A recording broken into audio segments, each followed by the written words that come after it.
የዘንድሮው ምርጫ ለፋኖ ታላቅ በረከትና ዓለም አቀፋዊ ትኩረት የሚያገኝበት ይሆናል። እንዴት የሚለውን እንነግራችኋለን። ሁሉም በሚባል ደረጃ የኢትዮጵያ ሕዝብ በምርጫ ተስፋ በመቁረጡ ምርጫ ካርድ ባለማውሰድ ተቃውሞውን እየገለጸ ነው። የመምረጥ ፍላጎት የለውም። ብልጽግና ደግሞ በግድ ምርጫ ካርድ እየሰጠ ነው። ይህ የሚነግረን ብዙ የህዝብ ስሜቶች አሉ። ከምርጫ ጋር በተያያዘ የህዝቡን ፍላጎትና ስጋት ምን እንደሆነ እንነግራቸዋለን። ከምርጫው ጋር ተያይዞ ብልጽግና ጭንቅ ጥብ ውስጥ ገብቷል። ለአዲስ አበባም ጀነራል እስከ መሾም አድርሰውታል። ታዲያ ይህ ምርጫ ምን ስጋት ፈጥሮበት ይሆን? የጀነራሉ ሹመት የሚነግረን ብዙ ነገር አለ፣ እንመለከተዋለን። አብይ አህመድ በአማራ ክልል ውስጥ ከ50 እስከ 75 በመቶ ምርጫ አደርጋለሁ ብሎ እየሰራ ነው። እንዴት? አብይ አህመድ በሰሜኑ ክፍል ምርጫ ባይካሄድ እንኳ በህዝብ የተመረጥኩ መንግስት መሆን እችላለሁ ይላል። እንዴት ይሆናል? ተመልክተነዋል። ለአብይ አህመድ የዘንድሮው ምርጫ ብዙ ገበናውን የሚገልጥበት ስለሆነ እንቅልፍ ነስቶታል። ይህ ምርጫ ምኑን ይገልጥበታል? እንመለከተዋለን። አብይ አህመድ የዓለምን መንግስታት የሚያጭበረብርበት ስልቱን በደንብ እንዲገልጥበት ፋኖ ምን መስራት አለበት?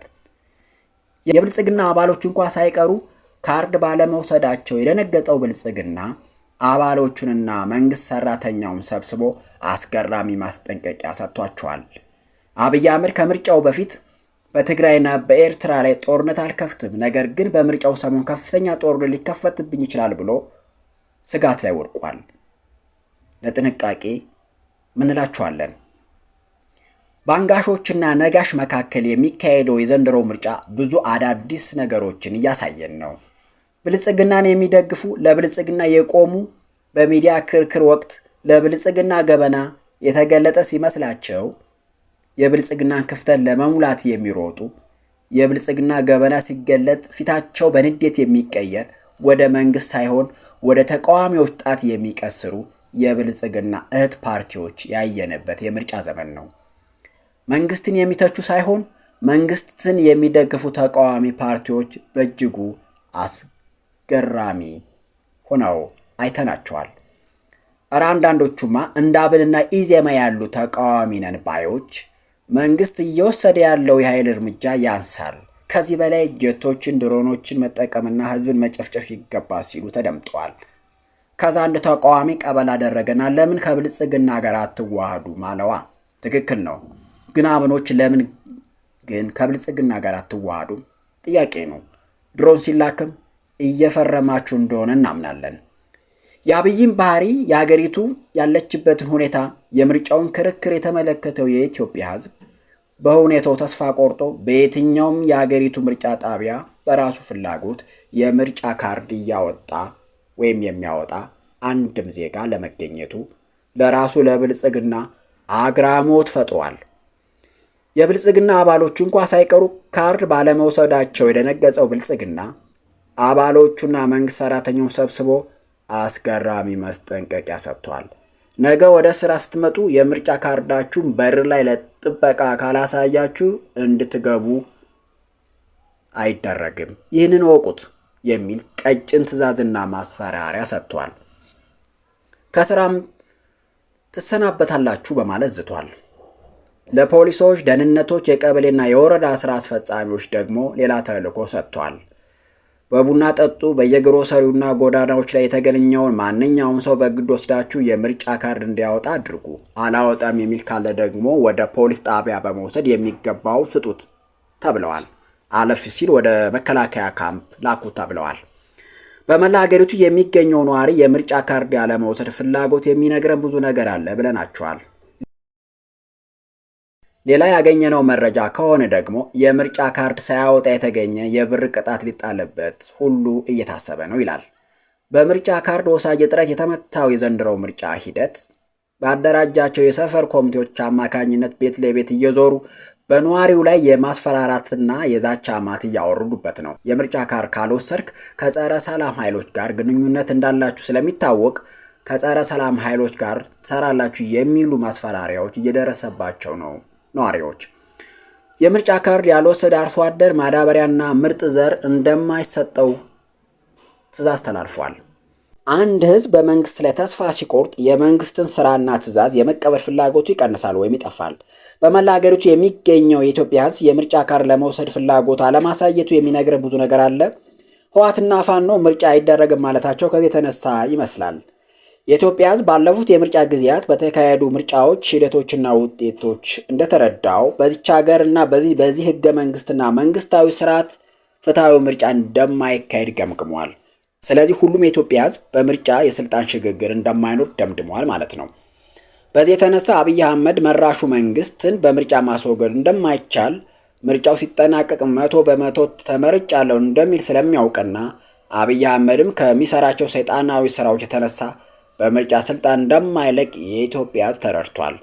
ይህንን ጸረ ሰው፣ ጸረ ሰላም፣ ጸረ ብልጽግና የሆነው መንግስት በምርጫ ስበብ ከማስቀጠል በምርጫ ሂደቱ ባለመሳተፍ አእምሮን ከወቀሳ ለማጽዳትም ነው የኢትዮጵያ ህዝብ የምርጫ ካርድ አልወስድም ያለው።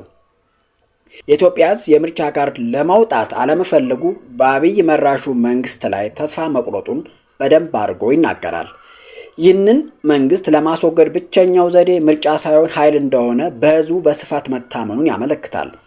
ከምርጫ ክርክሩ እንደታዘብነው ከ48 በላይ ከሚሆኑ ፓርቲዎች መካከል ተጽዕኖ የሚፈጥር ፓርቲ አለመኖሩና አብዛኞቹ ተቃዋሚ ነን የሚሉ ፓርቲዎች ራሳቸው የመንግስት ደጋፊ በመሆናቸውና ለመወዳደርም የገቡት የአብይ መንግስት ለማጥናት እንደሆነ ባለፉት ሳምንታት በተደረጉ የምርጫ ክርክሮች መመልከቱ የኢትዮጵያ ህዝብ በምርጫው ላይ ተስፋ ቆርጧል፣ መቁረጥም ይገባዋል።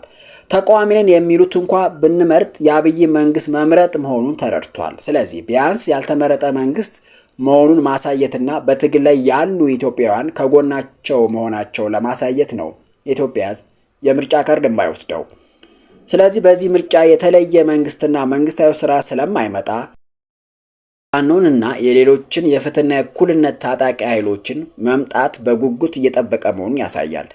ከተላላኪ ካድሬ እስከ 15 ሚሊዮን የብልጽግና አባል የምርጫ ካርድ አለመውሰዱ የሚያሳብቀው ራሱ የመንግስት ካድሬ ደጋፊ ነንና አባል ነን የሚሉ እንኳ ሳይቀሩ ብልጽግናን መምረጥ እንደማይፈልጉና የብልጽግና መንግስት በምርጫ ስበብ መቀጠል የለበትም ብለው ማመናቸው ይነግረናል። የብልጽግና ካድሬዎች ደጋፊዎችና አባሎች የፋኖ መምጣት በጉጉት እየጠበቁ መሆናቸውንና ከፋኖች ውጭ ይችን ሀገር የሚያድናት እንደሌለ መገንዘባቸውንም ያሳያል። የብልጽግና አባልና አመራር ሳይቀር የአብይ መራሹን መንግስት ኢትዮጵያ ወደ ገደል እየወሰዳት እንደሆነም ተረድቷል። ብልጽግና ራሱ በራሱ ላይ እምነት የሌለው ፓርቲ ነው።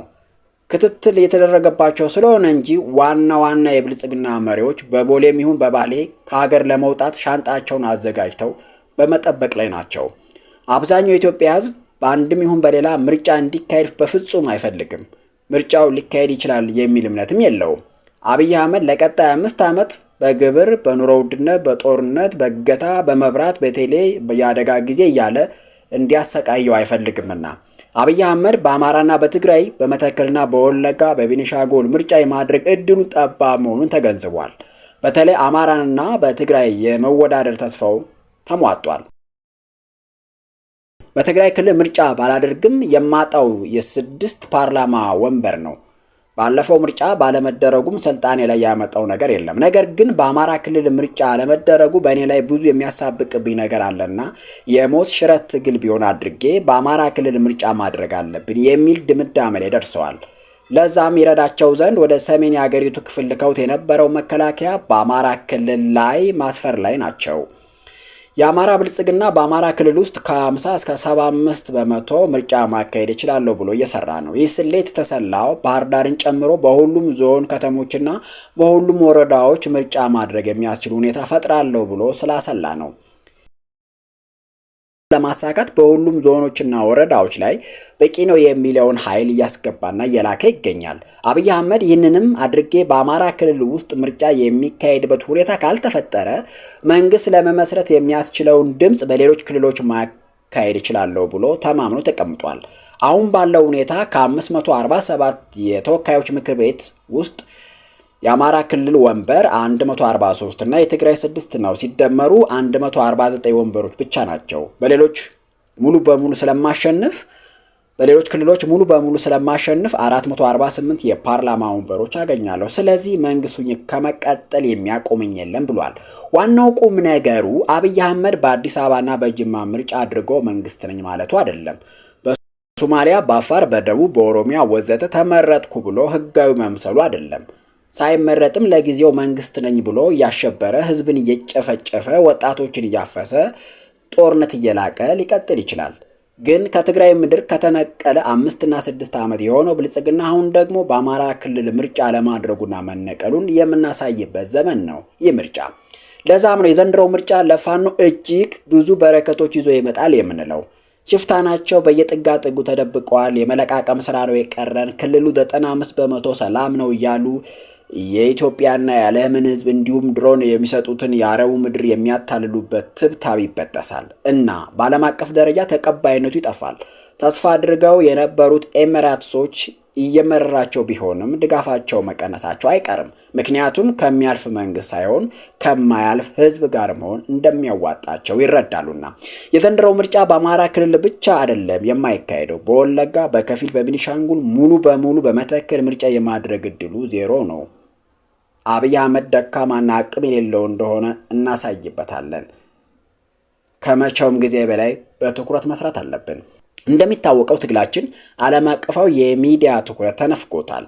ይህንን ምርጫ ማደናቀፍ ከቻለም በዓለም አቀፍ ውጤታማ የሆነ የዲፕሎማሲና የሚዲያ ትኩረት የሚያሰጠን ይሆናል። የጦር መሳሪያ ለመቀበል ሲል አብይ አህመድ ተበትነዋል፣ በየጥጋ ጥጉ ናቸው ብሎ የሚያታልላቸው የዓለም መሪዎችና ህዝቦች ፋኖ እንዳለ አማራ ክልልን እንደሚያስተዳድር በሚገባ ለዓለም ማህበረሰብ የምንገልጽበት ጊዜ ይደርሷል። ዓለም አቀፍ ሚዲያዎችም ቢሆኑ ምርጫው ሊዘግቡ ሲመጡ ምርጫ መቅረቱን ስለሚሰሙ ለምን እንደቀረ ሲናገሩ እየመረራቸውም ቢሆን የፋኖን ስም በየዘገባቸው መጥራታቸው አይቀርም። ወለጋና መተከልን ጨምሮ በጎጃም፣ በጎንደር፣ በወሎና በሸዋ ቀጠና ምርጫ እንዳይካሄድ በማድረግ የምርጫ ሁኔታ ሊከታተሉ የመጡትን ሚዲያዎች፣ ሉካኖች፣ ዓለም አቀፋዊ ተቋማት የፋኖ ኃይል በሚገባ እንዲረዱና ከኛ ጋር እንዲተባበሩ የምናደርግበት ጊዜ ነው ይህ ምርጫ። አብይ አህመድ በህወሓት ወይም በትግራይ ህዝብና ኤርትራ ህዝብ ላይ ጦርነት መክፈት አልችልም፣ ምክንያቱም ጸብ ጫሪ ተብዬ ዓለም አቀፋዊ ውግዘት ይደርስብኛል፣ እንዲሁም ፋኖ በአቋራጭ 4 ኪሎ ሊገባ ይችላልና ጦርነቱን እኛ መጀመር አንችልም ብለው ደምድመዋል። ስለዚህ ከኤርትራ ጋር ጦርነት የለም። ነገር ግን ምርጫውን ለማወክ ጦርነት ይከፍቱብኛል ብሎ ስጋት ላይ ነው። በዚህ የተነሳ ብዙ መሳሪያዎችን፣ ሰላይ ቡድኖችን ወደ ቀጠናው እያስገባ ነውና ብዙ ጥንቃቄ ማድረግ ያስፈልጋል። የዛሬውን አበቃው። ይህ አዲስ ትውልድ ሚዲያ ነው። ሰብስክራይብ፣ ላይክ፣ ሼር፣ ኮሜንት አድርገው ይውጡ።